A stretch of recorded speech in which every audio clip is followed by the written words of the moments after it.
In the name of Allah, the most gracious, the most merciful. Today, we bring you a video that highlights the importance of blessings in our meals according to Islamic teachings. Islam teaches us to begin our meals with the name of Allah.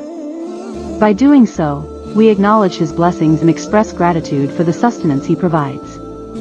The Prophet Muhammad, peace be upon him, said, when a person forgets to say Bismillah before eating, Satan partakes in the meal. So let's remember to begin with the name of Allah. Islam also emphasizes eating with the right hand, as it is considered more hygienic and respectful. Let's follow this sunnah and eat with our right hand. Furthermore, Islam encourages us to eat together as a family or community. It strengthens bonds and fosters a sense of unity. Let's make an effort to eat together whenever possible. In Islam, wasting food is strongly discouraged. We should only take what we can eat and avoid excessive portions.